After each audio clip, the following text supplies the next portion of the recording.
And hang on. All Got you know this shit's fire.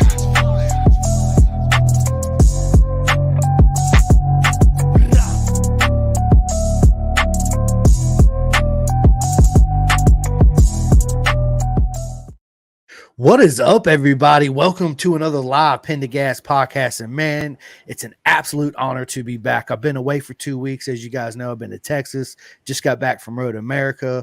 But it's an absolute honor to sit down today with my friend Savannah Woodward, all the way from South Africa. What is going on, Savannah? Hi, how you? I'm good. I'm doing good. Absolute proper mega day today. I start my new job, I think, at the beginning of May or at the end of this month. I'm actually waiting for them to call me and let me know when. So yeah, exciting times ahead. But it's an absolute honor to be back doing this again. And I've been so excited to have you on. I've been talking about it since we had scheduled it. It's been several months. But yeah, here we are. And there's a lot that's happened within those several months. So yeah, Savannah, I want to get into it. So check it out. Tell us your journey. How did it all begin with you? Hey, so I live in Gauteng, South Africa, and we live on a plot, which is like a small farm. And my father, at the age of 5, bought me a little Pee-wee 50 and wouldn't let me ride it until my feet touched the ground. So every day I'd run into the garage and be like, hey, I don't fit. And then eventually I went in, and before school, I was like, I'm not going to school today. I'm going to go riding. I must ride. And that's where it started. I kind of crashed into every flower pot and tree and bush that was in the way. So one of our workers said, hey, you know what? If you don't take her to a track, this kid's going to end up becoming a tree. So I think it's best if you take her to a track. And then within a couple of months, I got scouted and they asked me to join back then it was the Yamaha TTR 50 flat track series, which was, I think we had 32 young riders. At my first race, I finished 14th. By the end of the season, I finished the championship in third position, third position out of boys and girls, and then and first out of the females. So yeah, and then it just carried on from there. I did motocross and enduro for 6 years, and then 2012, the South African Motor Racing Academy one of their scouts reached me out, and I was like, hey, yeah, I'd love to try it out. It'll be something new. And that's where my superbike journey started. And yeah, it's been a whirlwind ride from there. I've ridden internationally. I was one of the first South African females to race internationally with the South African Motor Racing Academy on the Honda NSF 100s. We raced at Assen. Yeah, so it's been a big whirlwind. I've been to Red Bull Rookies. I raced in the Italica Women's World Cup. Last year, I raced at Imola. So yeah, it's been a wild ride. That's quite a journey right there. I mean, there's a long list of achievements you've created along the way too. But listen, I want to take it back to the beginning. Like you said, so your dad bought you a little PW50 and you couldn't ride it until you touched the ground. What kind of mental torture is that, right? Every day you wake up, you go outside, you're like, I can't ride because I'm too short. So you just can't wait for that day when your feet finally hit the ground. And now you're like, it's on. That's it. And a lot of the times my dad says he wished he just let me get on the bike and ride, but no one in my family rode motorbikes. So my dad didn't know. He was like, no, at least have your feet up, so if something bad happens, you can at least catch yourself.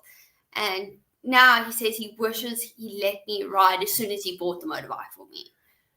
I bet. That is awesome. And we actually have Ben Lee. Ben Lee's a very good friend of mine. He actually lives about an hour and a half down the road, maybe 2 for me, but he says, good afternoon, ladies and gentlemen. Yeah, man, what is going on, Ben? And he says some great tracks to be on for sure. Yeah. So it sounds like Savannah's been all over the world and raced on absolutely proper mega tracks, right? So early days, PW50, you got on it and you're the only one that rode in your family? Yeah, I'm the only one. I think my uncles rode on road and stuff just for fun, but I'm the first superbike racer and well, any racer of any motorsport. So yeah. Awesome. I know your parents are proud. Absolutely proud, right? That's absolutely. And then we have, listen, my man Peter Marsh. He's all the way from the UK. He's a very good mate of mine. His son Jake Marsh. Big shout out to Jake. Club 45. You guys can go sign up and join. He races in the GP2 class in British Superbikes. But he says, "Yo, Chris, been too long without hearing your voice. Hi, Savannah. Yeah, I've actually been away for 2 weeks. I was just telling Savannah I went to the MotoGP race, and then I turned around and went to the Road Atlanta race, which was the first round of Moto America. And I get to hang out with all my friends. It was absolutely an amazing time. It always is, Savannah, right? When you go to the racetrack and you get to meet all your friends, right? Your racetrack friends. Well, they're actually your friends, right? Not just track friends. They're family is what they are. Yeah, they become your family. Absolutely. My closest friends all come from racing. And you can't wait to get back and see him, right? Because it's sometimes for me, it's several months in between, but I'm always texting and, calling and all that good stuff. But so first superstar in the family, absolute proper legend, right? You get to PW50 and then you go out there and you start flat tracking on the PW, right? Yeah. And then you got from there, you started properly racing dirt bikes, right? Going out there, beating all the boys up. Yeah. That was definitely, I was one of very few, I think in majority of the time, there were only like 2 other girls. So there was no such thing as a little girls class. You rode against the boys and that's what you had. Which I know taught you a lot, right? Yeah. Because boys are super aggressive. Girls are too, though. I mean, I watch you race, all you women out there, and you guys are, to me, a woman is a more natural on a motorcycle. Your guys' body movement and all that, right? It just flows. It's where us, it's like we force it in a sense, if that makes sense, right? But yeah, you guys are, and I love to see you beat up on all the boys. Yeah, I have on a few times. Yeah, well, a lot of times I have, and I am proud of it. Once I moved to Superbikes, and I graduated from the junior classes and I got onto a 600. I was competing against a lot of men a lot older than me. And I started racing a 600 at 15. And it was very funny to be a 15-year-old girl beating adult men. And they were not pleased about it. And a lot of guys, and at first, like, it was your junior stages, so you're learning a lot. And as you improve, more people just put more into their motorbikes to make sure they beat you. And as skill develops, they just eventually can't put more into the motorbikes, which is quite funny to watch. That's awesome. So what do you think about the women's FIM All Championship Final World Superbike this year? Oh, it is something I actually applied for. Unfortunately, I got, injured last year, so that we had to put on hold, but I'm very excited to see what happens with all the ladies. I know quite a few of the girls that have entered and have got in, so it's going to be really interesting to watch. Yeah, me too. I got 2 friends that are actually Mallory Dobbs. Big shout out to Mallory Dobbs. Races out here in Moto America over there in the FIM alongside my friend Lizzie Whitmore from the UK. So big shout out to Lizzie Whitmore. It's funny that I got 2 friends across the world and both of them end up on the same team, right? It's I'm super excited. I think it's great for the sport. Our sport, women need to be accepted just as much as men are accepted, 110%. At the end it's opening a lot of doors for women in motorsport, because unfortunately it's not as easy for women to get sponsorship to get to where they want to be as it is for guys, even though it's not easy, but still it's opening doors up for females. And I also have 2 girls from South Africa that I know, Jessica Haddon and Nicole van Aswegen, that are competing over there, and I'm really excited to see how they do. I've competed against them both, and I know they're good riders, so I'm excited to see what they do. Well, good. Big shout out to your 2 friends. I don't even know their name. You just said them. I couldn't repeat them, but big shout out. Listen, I wish them the very best. I wish everybody the very best. Savannah, I get asked who's my favorite rider all the time because I'm friends with with a lot of them, NBSB, Moto America, and they're all Yeah. they're all my favorite. Like I want them all to do the very best. I want them all to win, right? And I cheer for you, even if you come in dead last. I'm gonna cheer for you Yeah. just like as if you won the race. I'm gonna put the same emotion into it because you're my friend, right? And I'd rather buy your merch than buy somebody like let's say Pedro Acosta or somebody like that's merch, right? There's somebody that's Yeah. made it and they've been there where versus the future of the sport, the McCubbin people that it's more exciting because you're emotionally attached to it versus just being a fan, right? Yeah, you can watch their road. It's the Pedro Costas of this world, and even Mark Marquez and all of the MotoGP boys and the guys in World Tour Sport. We all know them and we love them all. But knowing a rider from their junior ages is something. It's so magical to watch these little juniors like develop, and you like as a rider. I know what it feels like going through them, so it's so great to see them achieve those little milestones. It is, and you know what I love about it too, Savannah. It's like Junior Cup's the best, and the reason why I say that is because when the kids, when they do well, oh, they're all emotions. They're crying, tears of joy. When it goes wrong, oh, it's sadness. It's pure drama. It's like the world had just come to an end right then and there, right? It's Yeah. you feel that energy. You feel that emotion versus somebody that's been in the sport 15 years, 10 years, however long it's been, that's used to winning, right? They don't put that same emotion into it. They're just, they get up there. Yes, they're happy. Don't get me wrong. They're still chasing that, I guess that first shot of adrenaline, that first win, right? It's like you're chasing that same buzz, right? And so when you see them, they're just like, yeah, thanks. I'm happy. Thanks to my team, this and that, versus you see the future of our sport kids coming up. They're just like, yes, and all the parents are just going buck wild and crazy. And it's emotional. Very, It's a lot of very emotions emotional. in it. Yeah. It is. It is. You're there sobbing, and it's just that's what I love about our sport right there, right? And you see the mom and pops teams, Yeah. right? And they're giving it their all. And it might be just the dad, it may be the uncle helping out, or the dad and one of his friends, and they're just it's nonstop. People don't realize the work, Savannah, that goes behind even just a one Junior Cup team. There's a lot of work, right? It's so who's on your team, Savannah? Who's on my team? Well, my dad is one, obviously, who bought me my motorbike, is one of my big supporters.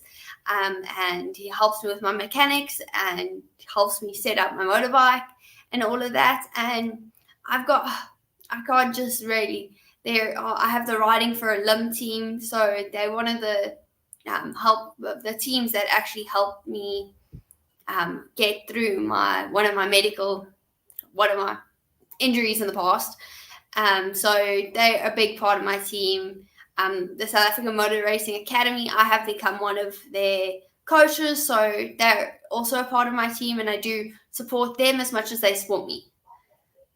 And a lot of the tracks here in South Africa, you almost become very close to your tracks that are around you, and they also support you a lot. Like I have the Red Star Raceway, the Red Star Raceway team supports me a lot, as well as Swarthoff Racing. It's all one big family, so I know I've got a lot of support behind me. Not just them, all the people that are track of. We're one big family. I love. You're right. You are. Every time yeah. You said it just right then. It's one big family. You show up to the track and it's just like, hey man, what's going on? It's all just big hugs, not high fives. It's big bear hugs too, right? Like, yeah, it's family you ain't seen in a long time. Even if you go ahead.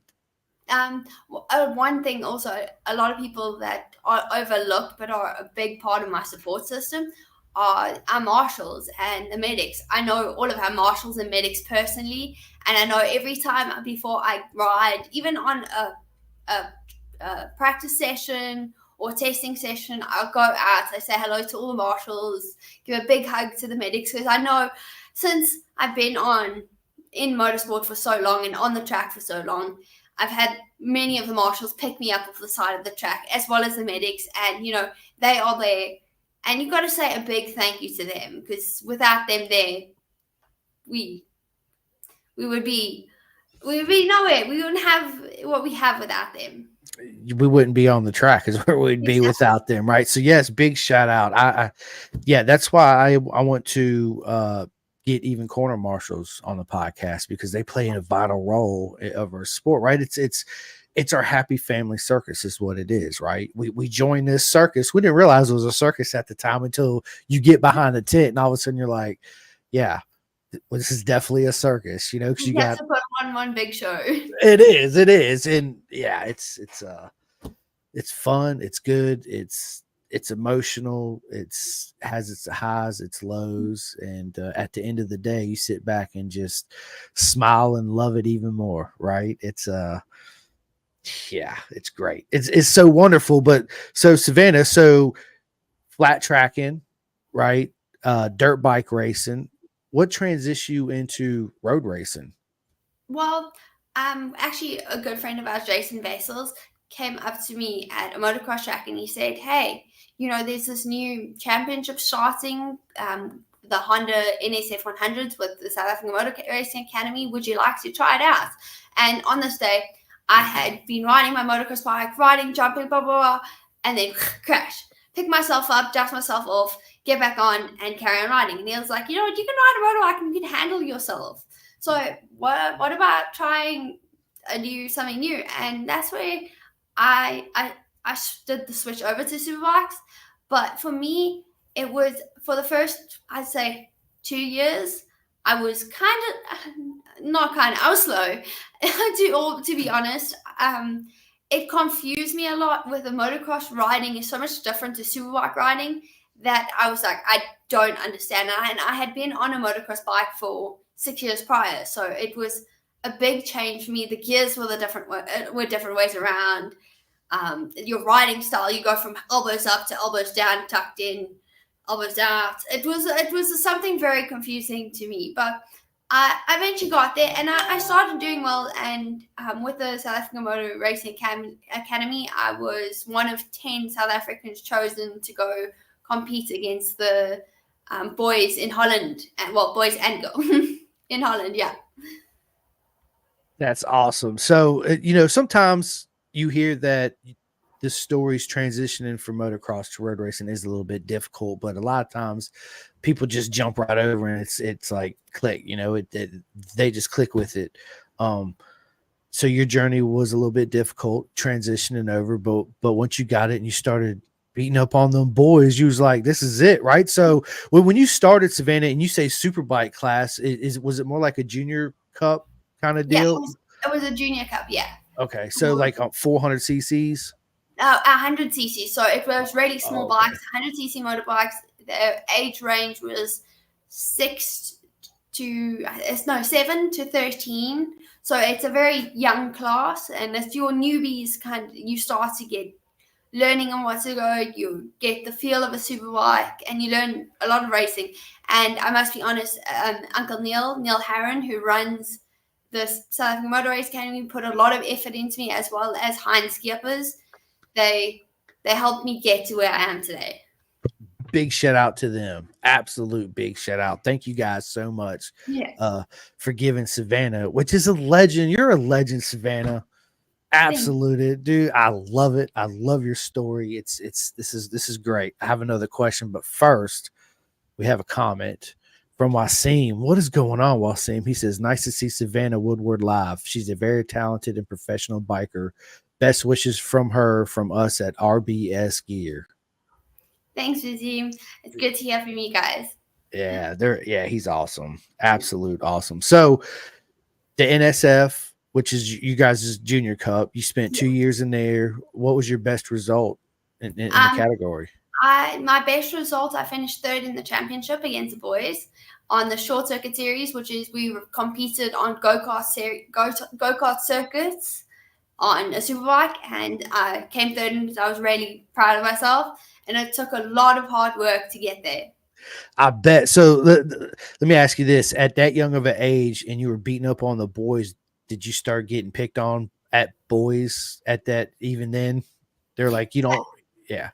Yeah, I did. They would, as you were about to say, like that you don't belong here. You're a girl. But for me, as I had already started with motocross at a really even younger age, it was like okay. And it's not like I haven't heard this before. I came third in my first championship when I was 6. So I was like, okay, if you say I don't deserve to be here or I don't belong here, this has been my sport. And a lot of the times I had been on a motorbike a lot longer than the other boys had been. So I was like, I don't know what you're saying. If I don't belong here, I wouldn't be getting the results I'm getting. Right. Yeah, that's just more fuel for your fire, right? You're like, okay, keep talking that trash. I'm Yeah. gonna hand it to you next race for sure. You're number one on my list. Yeah, absolutely. So 2 years NSF 100. What was the next step in your road racing journey? Connected and went on to the CBR 150 class, which I did a good well in as well. She also came third, I think, in my second year. Also, second year of the 150s, I came third, and then I moved up to 250s, which was that class. It was more challenging because now it's a bigger bike, but I can't remember. It was so long ago. I finished fourth in that championship. I just missed out on third by a couple of points. It was devastating. So I know, like you said earlier, you know those juniors where they like get so emotional about not making that small little getting that small point to win a championship, and you're so emotional over something that seems so small to more competitive riders. Yeah. Yeah. So that's also you went from there to the CBR 250. After that transition, where did you go? I was actually on a Ninja 250. We had a Ninja Okay. 250 class. And then from there at 15, I was invited by one of our national teams to try out a CBR 600. And I was like, well, okay, let's go. And I did really well at first. At first, it was, well, not really well. I did okay, and I impressed the team well. So I joined their team. I joined the Monroe Racing team, which was I learned a lot from their team, and it went from being a junior racer, just having my dad in my back corner to support me, to having your whole team, your suspension crew, your telemetry crew. It was something completely different, and that's where I learned a lot of my riding was working now, not only just riding and trying to work with your bike and fight your bike to get it to go fast, but then hey, wait, if you change setup, you'll get different results. Yeah, so that's absolutely, you're 100% right. So going from having just your dad around you and a couple friends to a full-fledged team, like you just said, telemetry, suspension, and you're thinking to yourself, what do I do? What am I doing here? Right? Is this really happening? Yeah. How long did it take you to transition into that role, and where you felt really comfortable? It took about, let's say, 6 months to a year. At first, it felt, well, yeah, it was more around like 6 months or so, just like learning the basics, making a relationship with the team, and knowing how to communicate with the bike was doing. Because you're saying, yeah, the front's chattering, where it's actually not doing that. It's doing something else, and it's actually sliding or tucking. And to understand how to communicate with your suspension guys and your telemetry guys what is going on. Because you can say one thing and they'll go, but your tire is saying something else. Yeah. So how can that be happening? Or your telemetry is not saying that. So it was a lot to learn, but I caught on pretty quickly. And I must be honest, I had a good team who helped me learn a good way to communicate with them to find the best results. Yeah, I feel like that would be pretty challenging mentally, especially when you get back and you're like, okay, the front's doing this, and they're like, but your data's saying it's doing this, and you're like, okay, well, maybe I'm just not fast enough to feel it doing that, right? How did you overcome that? For me, how I overcame that from my junior starting in superbike riding, how I wrote everything down. I made notes on everything. So how a corner would, how I change lines, how I'll change my body position. So from already doing that from a young age, going and then adding that to now learning what I'm feeling on the bike and what the bike's actually doing helped me a lot starting that very young. So I'm actually a coach now. So a lot of the times I tell my kids, hey, if you're feeling upset on the day, write that down. If you change tire pressure, say that and tell me how it feels. Did your brakes feel different? Did you change your braking point? Did you change your apex? What did you do to make yourself go faster? And that's what helped me get better. That's absolutely. So I know you're a coach. I definitely want to get into that. But so from the you stayed with the team for the 600. How did you actually do in that category? I did well in the Extreme Festival. There was a slower class. It was the Bridgestone, the Bridgestone Silverton Nuts and Bolt class, and I got kicked out of that class because you get categorized in a class according to your times. I got kicked into Thunder Bikes and to the faster class. I finished second in my championship, and the following year I finished first in the ladies class in that. So yeah, I did really well. Eventually, I got scouted by one of the social media marketing guys from Fox Lubricants that were actually my sponsor at the time. They scouted me and they said, "Hey, we'd like you to come to Mugello to do social media video for us." And that was a once in a lifetime. I had Lorenzo Lanzi help me around the track, and he taught me so much about the track, and I could go out in any session I wanted because it was their official practice day. So it was amazing to ride the Mugello circuit. I think I did 3 days at Mugello. I ended up as the fastest 600 on the day, and I was a female, so I kind of felt like, whoo, it was quite cool. And listen, Magellan is one of my favorite racetracks, so you got to walk me through what it feels like riding Magello. It's such a beautiful, magnificent racetrack, and I love playing it. I've never been there, but on the PS5 or PS4, even back in the PS2 days when they had the motorcycle racing games, Yeah. it was on there. It was it's such a beautiful place. So what's the emotions like riding on that beautiful track? It's So legendary too. leading up to riding there, I watched a lot of videos on track, but like onboard videos, played a lot of games involving it. And I was like, okay, I'm ready. I understand. I got there, and it was completely different to what I expected. The elevation is out of this world. The first turn, it feels like you're climbing a mountain and you can't see where you're going. And it's huge. Comparing our South African tracks, yes, we've got Kalami, which was a MotoGP circuit.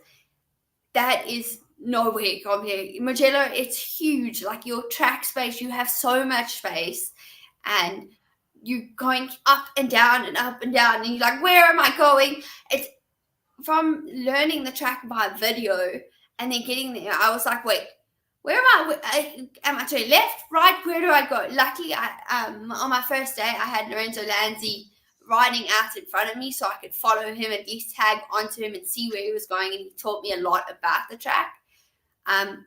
My first day, I only rode at the end of the day because Mugello, it's a weird track because it's in like a basin. There is a basin, and it's got two mountains on both sides. It can be raining in one sector and sunshine in the other sector. So they're like, we don't know how you seem to ride good considering the photos, but we never physically seen you ride, so we're not going to let you go out your first session in the rain. So I had to wait the whole day because one sector was raining, and then it would clear up there and it would rain in another sector.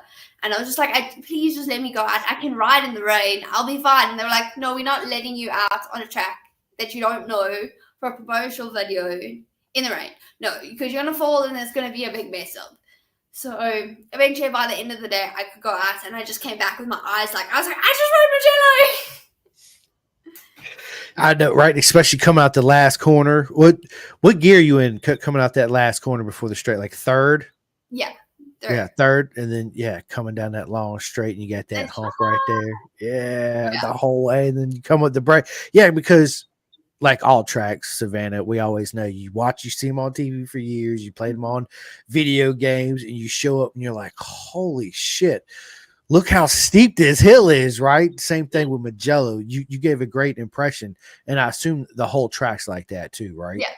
You got your first sector that's uphill, and then you go down into your second sector. You go, it goes from this to this, and then the whole track is up, down, and I enjoyed it a lot because it reminded me a lot of one of our go-kart circuits, go-karts and main circuits that we have. We have Daisy and Indubi that are on the side of a mountain, and they are two of my favorite tracks here in South Africa. So I loved it. I was like, this is like a bigger version of my two favorite tracks at home. Let's go, right? You're like, yes, I want to ride this all year long. Yeah. Good stuff. Good. So you mentioned South Africa, where you're from. I have several mates actually that live over there too as well. But I want to talk about Welcome, the racetrack Welcome, right? So that's where MotoGP used to go. And who will never forget April 18th, 2004, Welcome, South Africa, the legendary race when Valentino Rossi was the first time on the Yamaha and won. I'll never forget that day.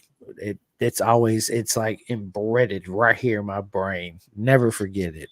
I miss that track. It was such a beautiful track. It's such a pity. I love that track. It's such a fast and flowing track. Unfortunately, it hasn't been kept up to the best standards and maintained very well. So there's a lot of places where actually even our South African championships are saying that might not be the best idea to race them. So we're hoping that somebody comes in and jumps in and revamps the track, because what it was in 2004, nothing's been really rebuilt, or it's basically the same track as it was back then, but it's lacking in maintenance. So it's really sad. It's a track where I love, and I had one of my first big superbike crashes there. I dislocated my shoulder, and I don't know how the marshals forgot to radio in the tower, and they kind of lost me. The marshals called the ambulance to come and fetch me, and the tower didn't know I crashed. So my mom, it was the first race I did without my dad being there, because he had to he was on business in another country. And so my mom was like, okay. So this was on the little NSF junior bikes, and everyone came in. My mom was like, wait, where's my kid? Asking everyone. They were like, no, she's here somewhere. And eventually they found me out. I was lying in the medic center with a dislocated shoulder that had been relocated. It was a big mission. So yeah, that track has a lot of memories for me. I love it for my own personal reasons, never mind the fact that that's where MotoGP went. So that's awesome. You're like, hi guys, I'm here. By the way, my shoulder. So Can we go now, please? Yeah, guys. Absolutely. Okay, so from the 600, you're out there giving it to all the guys again, right? You end up second, and then where did you go from there? From there, I got scouted from the Italica Women's World Cup by Chicho Lorenzo, and they had been watching my social media, and they were like, wait, her results are doing really well. They had seen me out in Mugello. I had also done the Red Bull Rookies tryouts. Unfortunately, I didn't get in, but hey, it was a great experience to ride Guadix and ride in Spain. I also went to go watch World Supersport there at Jerez, so it was really cool. But unfortunately, I didn't get in, but the Italica Women's World Cup had invited me over, and first I got this message saying, hey, we'll give you an all-paid trip to come and ride in Mexico. And I was like, wait, Mexico? That's a bit of a... Like, you wouldn't think go racing in Mexico of all places. But we did some asking and reaching out. So like, okay, wait, it is a real thing. We contacted Chicho Lorenzo, Jorge Lorenzo's father, and he was like, yeah, it is real. I am the person that is actually reaching out to you. And so yeah, I went out and I competed in the Italica Women's World Cup.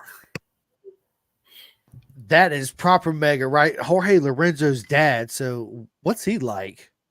Um, he's actually he can be very strict when you're riding, but a very nice person at the same time. So away from the track, a very nice person. At track, very strict. This is how you do things. Don't mess around. Racing's racing. This is your job. This is what you do. Yeah. I mean, look at the legend he created, right? Yeah. Yeah. Yeah. So you went down to Mexico and raced. How was that? It was on ah,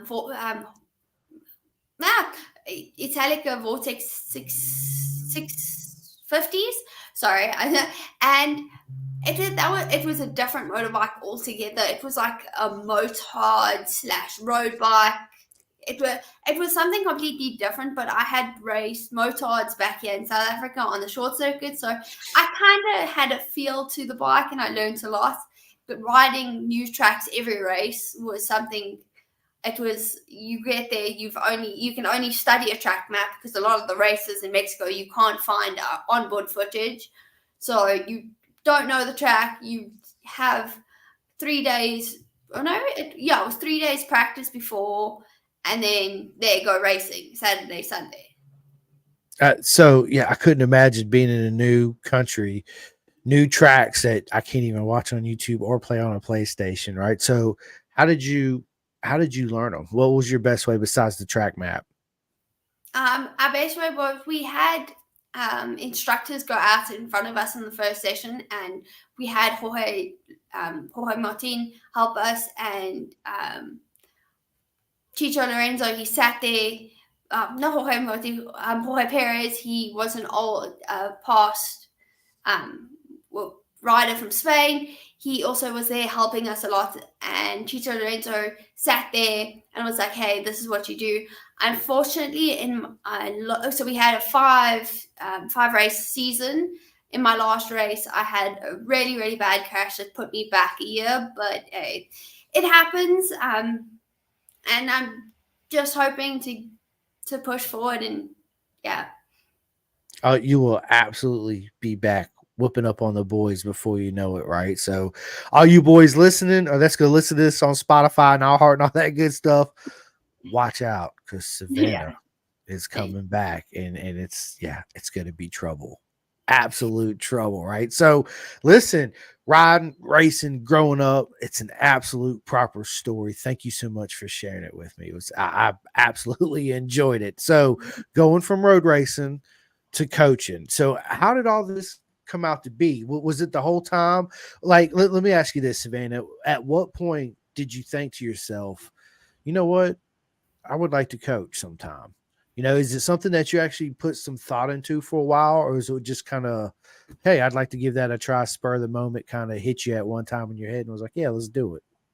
It was kind of a more, okay, let's do it. When I was racing overseas in the Italica Women's World Cup, the championship, I started out in the South African Motor Racing Academy. They said, hey, can you come? They do a lot of camps and that. So they'll do a week camp at the track where the kids sleep at the track and then they ride. And they're like, can you please be one of our coaches? And I was like, I'd love to. I work really well with kids just in general. I love children. So they were like, hey, it'll come in. Can you come help us out? We need an extra coach. So I helped coaching them. And then I had my injury, which put me out of racing for a year. 2019, unfortunately, I was medically unable to ride. And I was like, the best way for me to stay part of racing is if I coach, because at least I can help other kids reach where they want to go and do it in a way that's safe. So a lot of times with me learning with my riding, not coming from a family that does racing, it would be, okay, get on, try. And unfortunately, a few times I did get hurt. So I try and help the kids I coach how to ride fast but safely so that they don't get hurt. Yeah. Yeah. And it's, and you're helping the future of the sport. How could you not love that, right? It's like big shout out to my man, Michael Carrera in the SFL Mini GP in South Florida. He does the same thing over here in America, right? So big shout out to my man, Julia Carrera, that just won his first British Talent Cup race. No, yeah, let's go, Juju, man. That's my boy right there, right? So, but that's where Juju come from, right? Big shout out to Avery, the Lap Slayer Dreyer. He won the 2023 Junior Cup in Moto America. That's exactly where he come from, right? There's actually a lot of kids in Junior Cup. A lot of my friends coming from SFL Mini GP, which is exactly the same thing you're doing out there in South Africa, working with young kids. And so being a coach in your guys' program, do you guys provide leather suits and helmets and all that to, like, basically you just show up, registrate, pay your registration fee, all that good stuff, and then go get fitted for leathers and boots and all that good stuff, and then Yeah, because obviously, leathers and kits is rather expensive. Yep. So a lot of parents go, if I invest so much money in a kid that only wants to ride once or twice, or maybe rides and goes, nah, I don't like it, which doesn't happen often. But, parents don't want to invest so much in a hobby, which 9 out of 10 times it does become a love for the sport, because come on, who doesn't love racing? So we do supply leathers and kits, full kits from head to toe, to make sure the kids are safe, and they can try out, and then within their first year they're like, hey, okay, cool, let's do this, and they commit fully. I love it. And I couldn't imagine the satisfaction you get out of seeing, especially a kid's progression, right? So over here in SFL Mini, I mean, it's not just for kids too. It's all ages of people who can actually come and learn the racecraft, right, and how to do it properly and safe. And there's a lot of people that come and never drug their knee, and they're like, I just want to drag my knee, and they show up by the end of the day, they're dragging their knee, and next thing you know, they're hooked. They're like, okay, and they go out and they get a leather suit and boots and gloves and all that good stuff, and go out and buy whatever, right, whatever bike, a CRF 50 or a 100 or whatever. And to me, that's the most fun racing is the small bikes in the small class. It's a lot of fun. I must be honest, one of my students, Shan, he is 50, to be honest. So he's in the older range, but he has been riding for a long time, and he's been racing for a couple of years, and all he's been wanting to do is get his knee down. And he rides a R1, and I said to him, okay, you know what, let's not start trying to get the basics down on an R1, because it's so quick. To try and think of what you need to do at that speed is really difficult. So I have a Ninja 250. I said, come ride my own personal bike. It's got crash bombers on. The fairings are off. If you crash it, it's okay. It is what I call my crash bike. It's my training bike. I said, okay. And we did 2 training sessions. By his second training session, he got his knee down for the first time. He was so ecstatic. I've got the video. He puts his knee down, got such a fright, sat up, and we all screaming yeah, you got your knee down. And he looks, he was like, no, I didn't get my knee down. I was like, look, it's on video. You got your knee down. And who could never forget the first time you get your knee down, right? I mean, that's also embedded. It's something you'll never forget, and it's like you try, and then one day you go out and you're like, man, I ain't even going to think about it. I'm not even going to focus on it. Next thing you know, you're dragging left and right everywhere. And you're like, this is a lot of fun right here, right? Yeah. Good stuff. Well, listen, Savannah, this is awesome. We're coming on almost 44 minutes into this. I would like to get away from all the motorcycle talk. I want to get to the second part of my interview, which it's always been my favorite. It's where we get to know Savannah on a personal level. So, and also, I do want to touch on what else do you watch? Do you watch any British Superbike or World Superbike or MotoGP or any of that? I watch MotoGP, of course. We've got South African boys in. I do try to watch a lot of World Supersport. Never mind, we've got a lot of our junior riders, a lot of riders I've actually coached in the Red Bull Rookie Cup. 2 South African riders are in there this year. We've got in the European Junior Cup, the young Diego's in there this year. I've also helped him out in the past, and I know his family very well. So I do try to keep eyes on a lot of riders that I know from South Africa that are in the junior sport. Never mind a lot of the lady riders that compete in the Women European Championship, where I competed in last year. I knew them from the Italian Women's World Cup, so I watched them.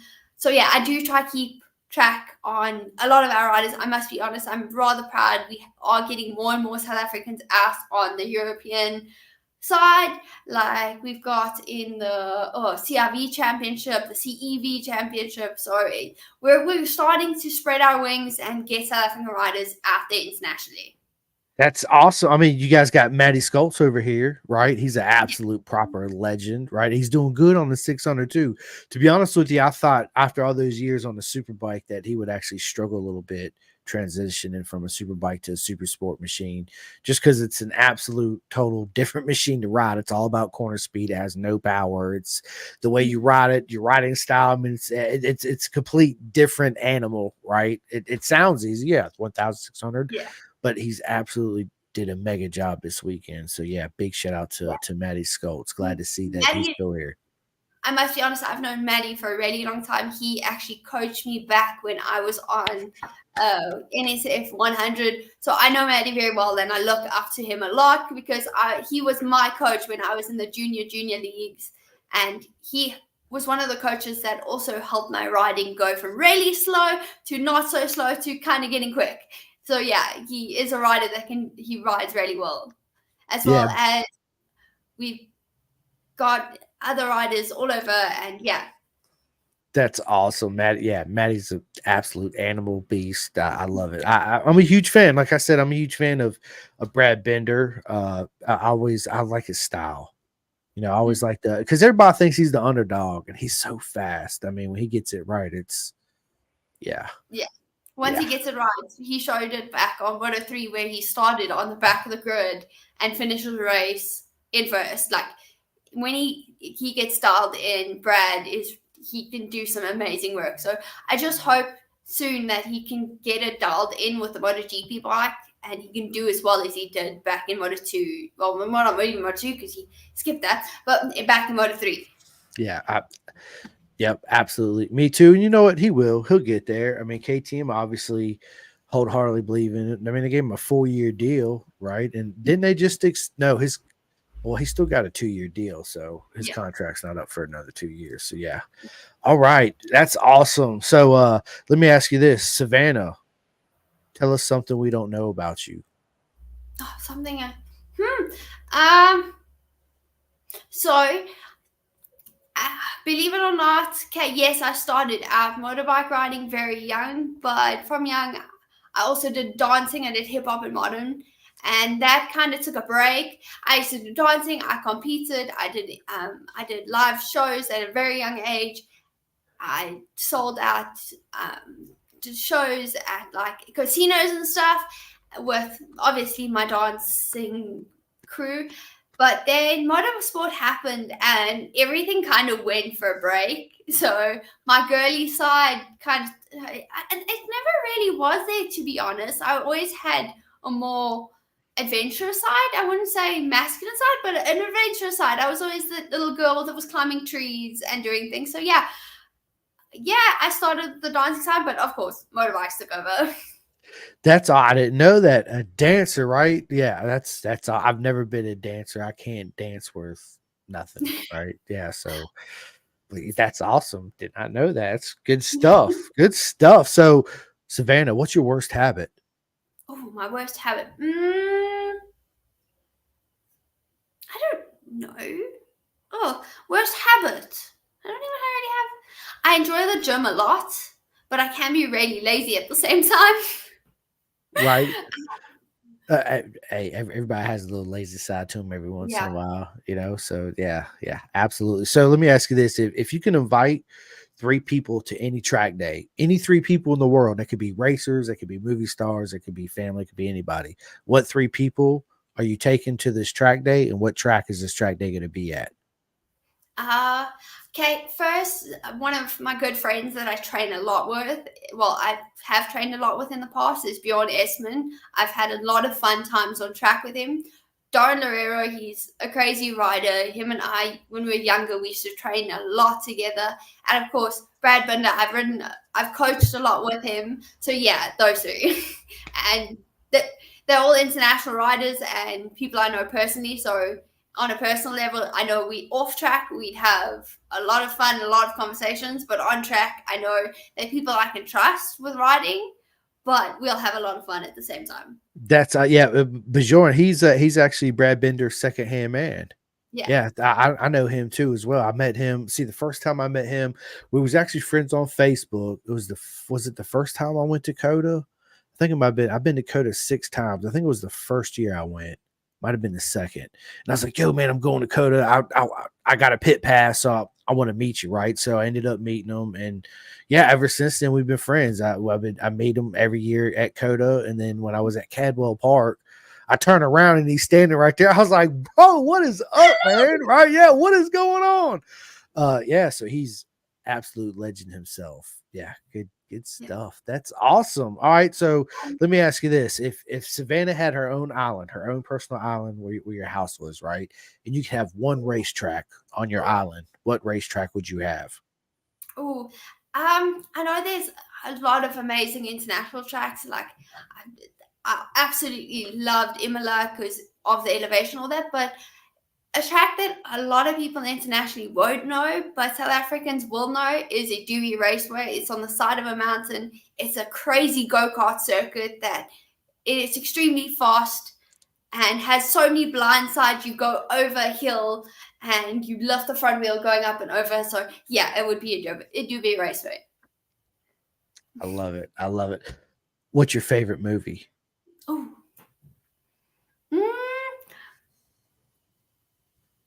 One movie that when I was younger really fascinated me and I loved the graphics was Avatar, surprisingly. Have you seen the second one? Yeah. Did you The like first it? one was cooler, but it's still cool. But the first Avatar just had something special to it. It was very magical, and I thought it would look cool. Everything was like cool. It was like underwater in real life. So that was what I thought was cool. I like Avatar. When I first seen it, it was one of those movies that was like ahead of its time. It was completely different, right? The way that they shot it, all the colors and the animation going on. It was, yeah, it was psychedelic, pretty much, right? It was a wild ride. It was a great movie. It really was. Great movie. Good choice. So, Savannah, I listen to a lot of audiobooks. I don't read so much. I am reading a book though. A buddy of mine, you might actually know him. Andy Ibbott, out there in the UK. He's a writer coach too. He actually sent me this book right here.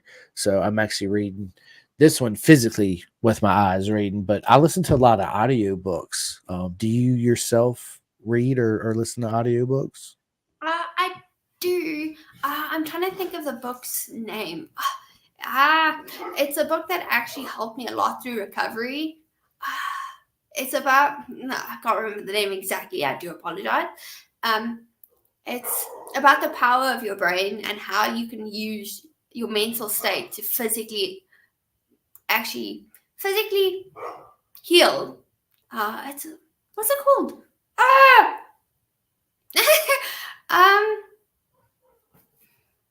It's Like meditation. Yeah, how you use meditation and all that. It's about the writer's story of how he broke his back, and through meditating, he physically rebuilt his back. Whether true or not, I don't know, but it's a really in-depth story of how he himself did it, and then other people through sickness and stuff, how they meditate to improve their health. And I personally believe it is something true because I had a traumatic brain injury where I was paralyzed on the right hand side of my body, and through some not just that, yes, medical help as well. A lot of it was a lot of working and a lot of meditating that helped me get to where I am now. Like I'm moving. That is absolutely amazing, Savannah. And you're right. There's a lot that's why I'm always putting positive energy out there. And when I meet people, I'm like, it's not a pleasure. It's an absolute honor to meet you. Right. It's there's a lot saying if you put it out there, it will happen, right? The more you put it out there, the more you think it, the more the positive you are, the more you close your eyes and you just, live in the moment and realize the moment, even if the moment hadn't happened yet, and see it happening. And yeah, it happens. Absolutely happens, right? So other than that, you're not currently listening to any audiobooks or reading a book? Not at the moment, to be honest. I've just finished my international teaching diploma, so yeah, I've I've done my sports management course, well, my sports management diploma. So I've been doing a lot of school stuff and all that. I read here and there, but not at the moment. No, not really. All right. Well, congratulations. Thank you. You're very, very welcome. Yeah, absolutely. Everybody, congratulate her. Yeah, that's a big step. Good, proud of you. Absolutely. So, listen, I'm gonna give you a book recommendation. Okay, Okay. there's a lot of books out there, but when it comes to motorcycles, you got to listen to John Hopkins' Leathered. Yeah. Okay. Okay. Well, It's one of those books that I love it when it don't even have to be a racer, just a person puts it all out there, tells the whole story, 100% genuine. Um, love it or hate it, right? It's such yeah. a great, you could thank me later. Thanks. Absolutely. Well, Yeah. So podcasts, Savannah, do you listen to any podcasts? And if so, what podcast are you listening to? I know a lot of people like true crime podcasts, right? yeah. Uh, mm, Actually, one podcast I do listen to that actually I listen to when I go to sleep. It tells a lot of like stories. Is the Mr. Baldwin show. It does a lot of stuff like it tells a lot of like strange stories that have happened that like you wouldn't think are true but has happened. So yeah, that's what I listen to. Actually puts me to sleep, not because it's boring, just because he speaks so like calm and like it's interesting stuff, but I go to sleep. It's his voice. Yeah. That's awesome. I love it. I love it. So Brennan Triplet, yes, it was. He says, I love the shirt. It was an awesome weekend. He's talking about my shirt right here. So big shout out to my man Ryan Wolf, the Wolf Pack. Thank you guys so much for letting me be a part of your guys' team last weekend at Road Atlanta. We actually got 2 second place finishes. Let's go. Absolutely leading the championship right now. So yeah, I just got to throw that. I was going to throw it out there anyway, but yes, this is the shirt, the Wolf Pack, baby. Absolutely. So yeah, music, Savannah, what kind of music do you listen to? Music. I listen to a lot of different things. I'm so bad with song names and all of that. I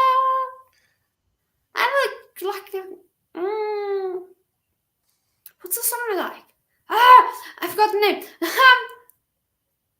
Like, do you listen to like country, rock, classic music, rap, Frank Sinatra, stuff like that, or? I listen to like rap and like older rap.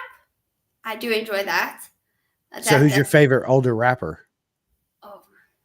Oh. Let me check on my phone because I'm so bad with names. This is awesome. You're good. I'm like that person that goes, you know that person with the face that's in the movie? Yeah, that's me. Right. You're like, which one? Because there's about 400 of them in the movie. ask me motorbike riders, then maybe. But otherwise, yeah, I'm kind of I'm the type of person that like goes, oh, this song's nice. I like this one. Like I enjoy Metallica, that type of thing, or not just only rap. Death Leopard a little bit. Who's your favorite musician? Let me ask you that. Favorite musician? Now that's a hard one. It is.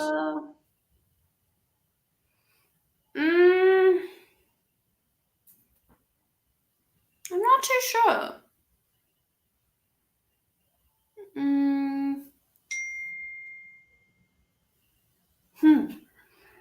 I think I'd say Metallica. I love Metallica. Absolutely. They got such a they're different than most rock bands anyway. You know, that feeling they give you. It's good answer. I love it. I love Metallica. Good stuff. So let me ask you this, Vanna. Do you have a favorite comedian? Comedian? Yeah.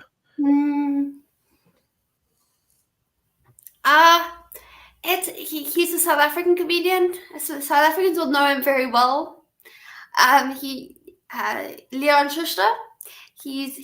His old stuff was really funny, and if you're a South African, you'll get it. If you're not, you won't. It's all based around South African humor, which is really funny. But it's one of those just you have to be a South African to understand it, or know South African humor and concepts to understand it. I got you. I got you. Well, good stuff. Good stuff. So growing up, was you a Star Wars fan? No. No. Are you a DC or Marvel fan? Marvel a little bit. I wasn't big into TV. I was more of a kid that enjoyed being outdoors. As we Yeah. live on a small farm, I had the animals outside. I wanted to be outside as much as possible. That's why motorbikes and motocross fitted in so well. My best time was being out on track, being outside. Yeah, I was outside all the time too when I was a little kid for sure. Absolutely. It was it. Until the Nintendo come out, the first Nintendo, and yeah, man, I just gave away my age. But yeah, I played the first Nintendo because I remember my dad bought it. So that was but I still was the outside kid for sure. So Savannah, food. I love to cook. Do you love to cook? I enjoy cooking. Do I say love it? No, I enjoy cooking weird things. Well, not weird things, different things for me. Like something you won't usually see on like your dinner plate. Like yesterday, I made bread for the first time because why not? When You it's made something what? different, bread. Oh, okay. I thought you said Homemade brains. I was like, wait, what? Did I hear that right? no bread. But yeah, I enjoy baking, but cooking on a daily basis, not so much. But doing different things, yeah. With cooking, I do enjoy it. Well, let me ask you this, Savannah. What's your favorite food? Ooh, favorite food. I love pizza. Everybody loves pizza, Savannah. Pizza or sushi. Sushi. I love sushi too. So, what's your favorite sushi? I like salmon roses or California rolls. Yeah, me too. They're good. Philly rolls. Yeah, I do. I like sushi. But I like. Do you like spicy food? Yeah, I love Indian food. Me too. I love Indian Thai food. I don't eat a lot of American food because I like all the other stuff better. Right? Of course, I love pizza. Who don't love pizza? So let me ask you this: with pizza, pineapple on pizza? Yes or no? No. No. Nah, I can't, but rather not. Have you ever grilled pineapple? No, I haven't You tried need. that. Oh, you need a grill. You need to throw some pineapple on a grill. Okay. Again, you can thank me later. For real, Will you do. can be like, "This is awesome." Have you grilled peaches? No, that's not. Savannah, listen, you guys in South Africa, I'm telling you right now, get your peach, get your pineapple, take the pit out of the peach, a little olive oil on it, okay, throw it Yeah. on a grill, just not very long. You just want the char marks on it, right? Do you whatever pork chops, if you like pork chops or chicken, and take you a slice of that peach and a slice of that chicken to eat at the same time. Same thing with the pineapple. It's absolutely amazing. Again, you can text me and thank me later. Will All do. you guys. Yeah, absolutely. So let me ask you this, Savannah, everybody's got one celebrity crush. Mm. Like how she sat back on that one. She's like, let me think about this one. There is- Hold up. There's a lot of them. How can I narrow this one down? Mm, hmm. Hmm. Um.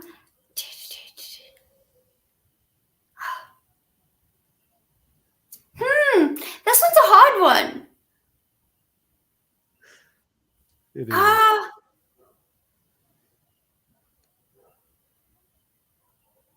Mm. This is again names. Da. He plays in The Matrix. What's his name? Keanu Reeves. Keanu Reeves. I must be Yes. honest. At Magello, I met Keanu Reeves. No way. Okay, let me tell you what happened. So our videographer said, "Hey, there's someone I want you to meet." So I go up this little 16-year-old kid, and I meet Keanu Reeves. I don't know. And it's like, let me introduce you to someone. This is Keanu Reeves. I'm like, hi, what up? I'm Savannah. Dude is the chillest dude under the sun. And I was like, okay.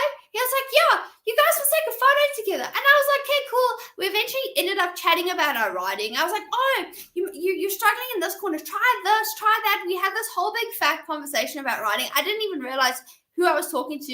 We walked away and our videographer was like, do you know who you just spoke to? I was like, Keanu Reeves, wasn't that his name? He's like, yes, but you know where he's from? I was like, I don't know, am I supposed to? And he was like, you know the guy from The Matrix? I was like, no, wait. I was like, oh my god, because this is me. I'm so bad with names and like faces, and you wouldn't expect to meet him. And yeah, I'm like, oh my gosh, I just met him. And I just I, had this big bad conversation about racing and riding motorbikes because he I'd was have riding ran his name straight together back. as well. That's also I'd have ran straight back to the bigs. Be like, Keanu, dude. Listen, Savannah, he's my favorite actor. Always has been. Huge Keanu Reeves fan. He's somebody that I've always wanted to meet. So hopefully one day I put it out there every year. We'll meet Keanu. So one day I'm gonna run into you, Keanu. And I don't care about the movies and all that. I'm not interested in that. I want to talk about motorcycles. That's what I want to talk about. Forget the movies. Yes. Do I love Neo? Absolutely. Who don't love the Matrix and Johnny Utah? Right? I mean, I can go on and on with Keanu, right? That's good stuff. See, Savannah, I knew I liked you a lot. I like you a whole lot more. No, I'm just joking. I like you. Yeah, that's good. Good stuff. Good stuff. So let me ask you this, Savannah. What advice would you give your younger self? Have fun with riding. It will be the best thing that has ever happened to you. Enjoy every moment of it. Yeah, And enjoy every success and every failure because it teaches you something. A failure is not a failure, it's a lesson. absolutely. And try to live in the moment because so people Yeah. fail to do that, even me included, right? And Curtis, my man Curtis Woodworth, big shout out to him and Isaac Woodworth in the Junior Cup. They absolutely killed it this weekend. He says Point Break, yes, Point Break is the best movie ever. It's absolutely, that's why I say Johnny Utah, right? It's absolute skydiving, bank robbing, surfing, girls. Yeah, what's not to love? I mean, come on, what's not to love, right? So what series are you watching? Are you watching a particular series on TV?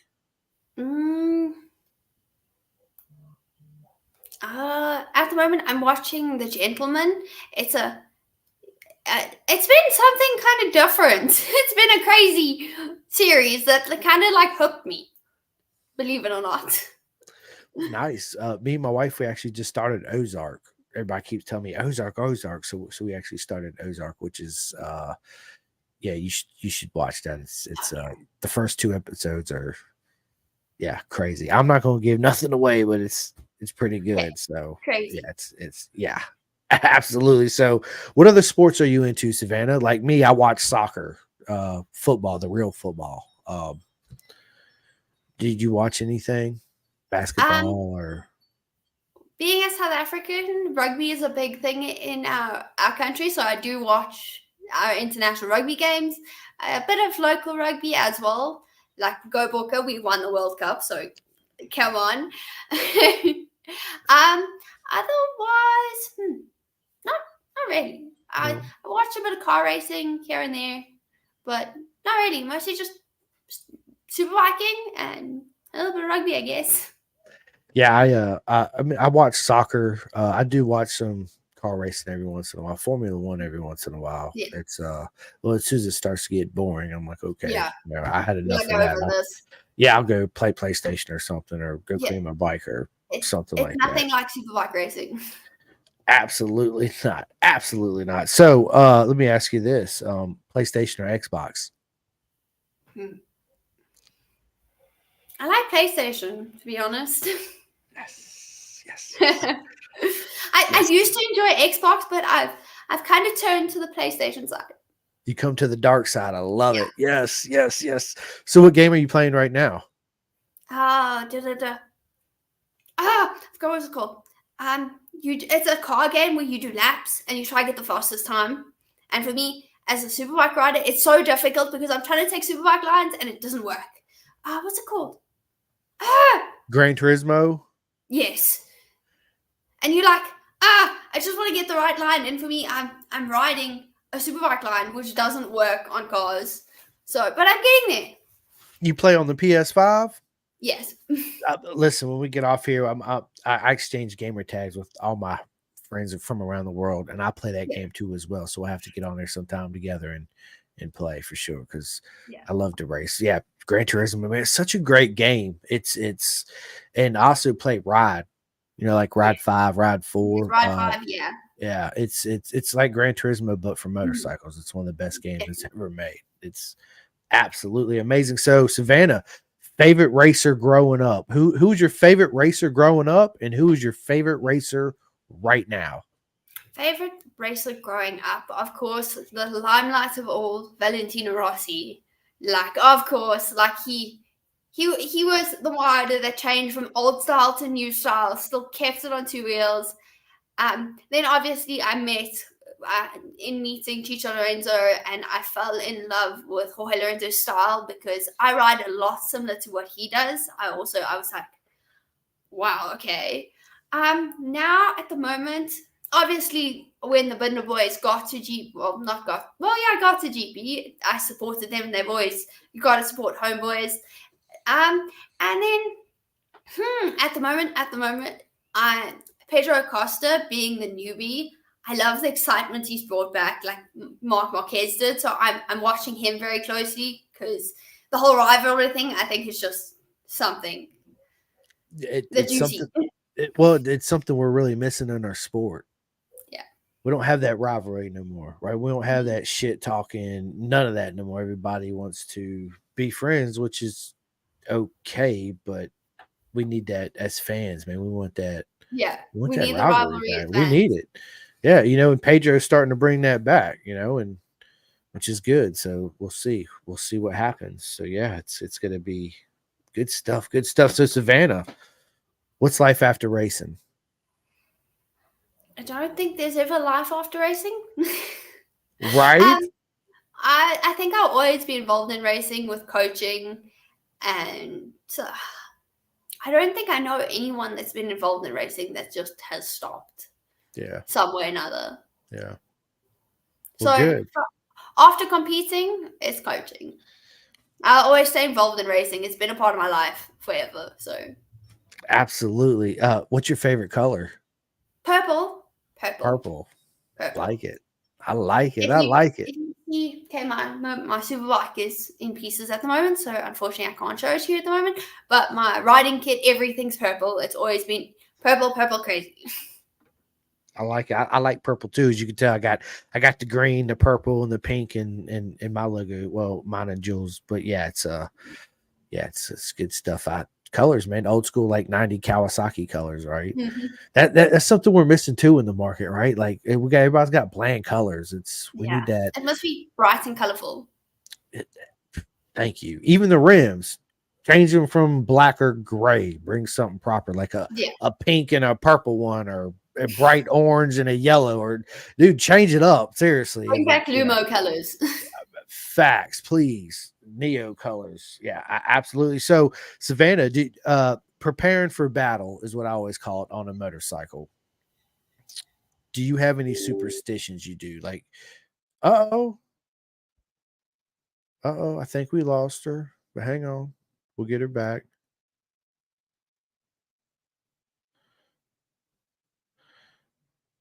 We had a little internet interruption, I think.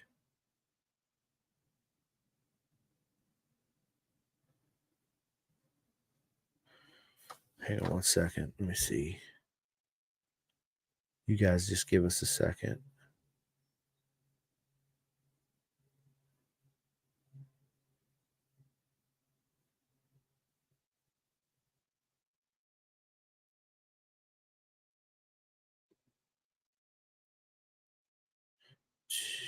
Let's see.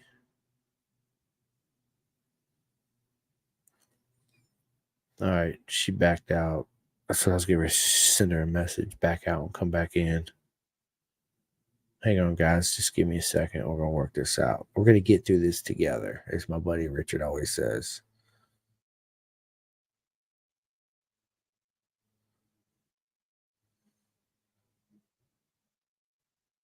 All right.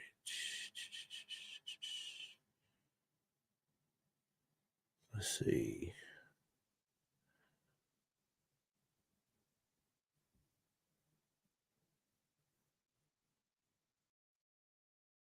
All right. Now I'm just waiting on her to pop back in.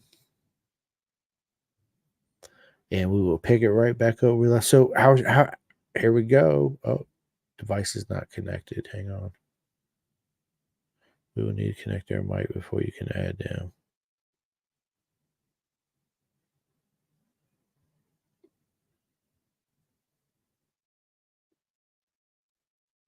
What do you mean? Oh, here we go. Sorry. Oh, you're good. My laptop turned off. You're okay, Savannah. I figured it was something like that. It's happened to me before too, so no worries. I was trying to get you back in here. I was like, I'm trying everybody. Hang on 1 second. Sorry. No, you're good. You're good. You're good. Where was we at? We was at where do you see yourself in 5 years?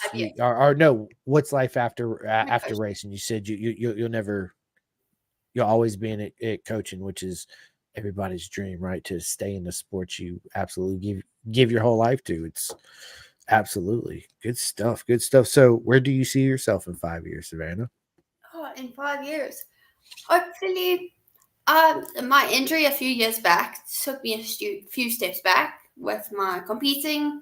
So hopefully I see myself back competing on a more professional level than just back here at home messing around when I can. So yeah, I hope to see myself back competing internationally again. So, fellas, listen to me. You heard what she said. Savannah's coming back, and when she does, you guys are in trouble. So enjoy your time, because when she does, it's going to be a hard time. So you heard it here first, right? Yes, I love it. I love it. So, what's your favorite bike, Savannah? Oh, my favorite bike. Mm, hmm. I must be honest. I've ridden the Predator, and that thing, it's crazy.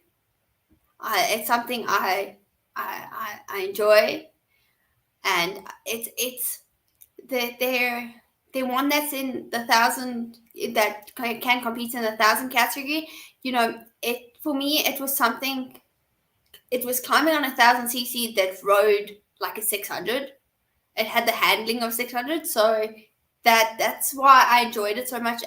I've ridden the ZX10s, and uh, I've ridden an R1 before, and for me it was a bit difficult handling wise.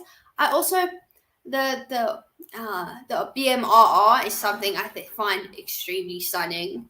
It's a bike that I haven't ridden yet, but hopefully in the near future we're looking at being on one. So yeah, that That thing's a beautiful machine, that BMW. It's absolutely, every time I see one, it stops me in my tracks. I mean, it's yeah, I would love to have one. Maybe one day I will. You never know. One day. So Savannah, I ask everybody this that races or rides in general. Do you have any superstitions at all? I think this is a question I was asking you right before we got cut off.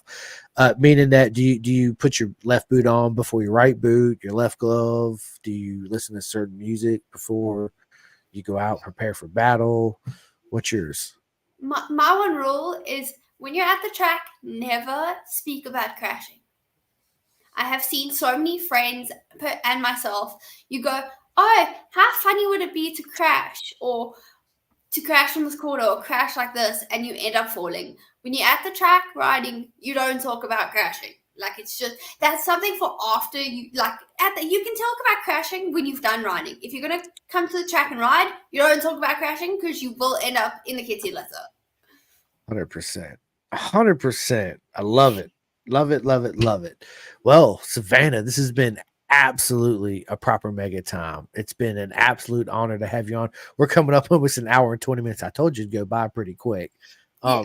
So listen, before we get off here, I need you to stay on with me after I end this, but I need you to give your shout outs. Tell everybody how they can find you on social media, where they can follow you at. And along with that, Savannah, so a lot of my friends, I learned this from my British Superbike friends, that they all have a club. Like Juju's got a Club 40. My man, Jake Marsh has a Club 45. And do you have a club like that where people can sign up and help support you?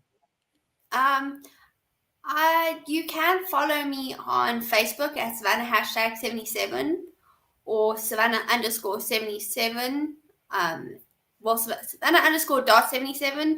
on Instagram, and you can contact me through that way. I haven't so far. My club is basically just my name on social media. Okay. Well, good, Savannah. So you guys listen. You guys keep an eye out because she's coming back, and when she does, yeah, it's not going to be fun for you guys. So listen, Savannah, it's been an absolute honor. Before we get off here, I got to give my shout outs too as well. And one of them is actually to my mate right here, Jake Marsh. Need to get back on the podcast soon, bro. Absolutely, Jake. I will hit you up and we will make it happen. So big shout out to my man, Jake Marsh. He races in the BSB in the GP2 class, super mega fast, legend in the making, just like Savannah is right here. Absolutely. He has a club, Club 45. Please go sign up and join him. Help him out. Much love, much appreciation. Big shout out to my man Juju. First win in the British Talent Cup. Let's go. I was so excited, Savannah, when I found that out. I was screaming, oh my God. So big shout out to my man Julian Carrera. First win. Oh my God. I love you guys. Michael Carrera, the whole SFL mini GP. I just don't know what to say. Absolutely. But he has a club too, Club 40. Yeah, you guys go check him out. Go give him a like and a follow, as well as my man Jake. Big shout out to my man Ryan Wolf and the whole Wolf Pack in Moto America this weekend. His dad David, his mom Erica. Thank you guys so much. I love you guys. Ryan, you guys are absolutely. It was an honor to be there. This is his shirt. We got 2 second place finishes. It was such an emotional weekend for me. Absolute honor to be part of the journey. So thank you guys so much. Please go like and follow Ryan Wolf. He don't have a club yet, but it's something that we need to get. We need to get Ryan Wolf a club. So the whole thing about the club, Savannah, is let's say you have a club, whatever your race number is, let's say 28, right? Savannah Woodward Club 28. Sign up. You have 50 slots at out of those 50 slots, people pay whatever it is, $50, 50 US dollars or whatever. And with that, they get like a shirt or a hat, right? And then every race weekend, you have a drawing and you draw one name out of that, and then they win something signed from you. It's a knee puck or whatever, right? But it's a good way to get more fans involved, and it's a good way for you to earn extra income to help you support racing, because we all know it's not cheap at all. So, but anyway, big shout out to my man Robert Lackey and Tasha, everybody at Bison, man, all my friends. There's so many people I want to give a big shout out and thank you to that I met at Moto America and Moto GP this weekend. Listen, I love all you guys. Look, check this out, Savannah. Nothing but love to every single one of you guys. Thank you guys so much for listening. This episode will be out on Spotify, iHeartRadio, all that good stuff tomorrow. I'm not on Apple yet, but I will be there soon. I need to get a new laptop actually before I can get on Apple. So boo to that, but one day I will be there. But I'm out everywhere else, people. But listen, this has been a lot of fun to come back. First time back after 2 weeks off. Absolute honor to have Savannah on. You guys keep an eye out because part 2 will be coming up. So yeah, listen, go follow Savannah. She's gonna get all them W's, and you boys are in trouble. You guys heard it here first. Look, I love it. She knows it. You know it. Yeah. So listen, guys, this has been a lot of fun. Thank you guys so much for watching, commented. Please go like and subscribe on all the platforms you listen to me on. It helps me out a lot, and I greatly appreciate it. Again, nothing but much love to all you guys. There it is. Yes, let's go. Thank you so much. Right. Until next time. Dude, Savannah,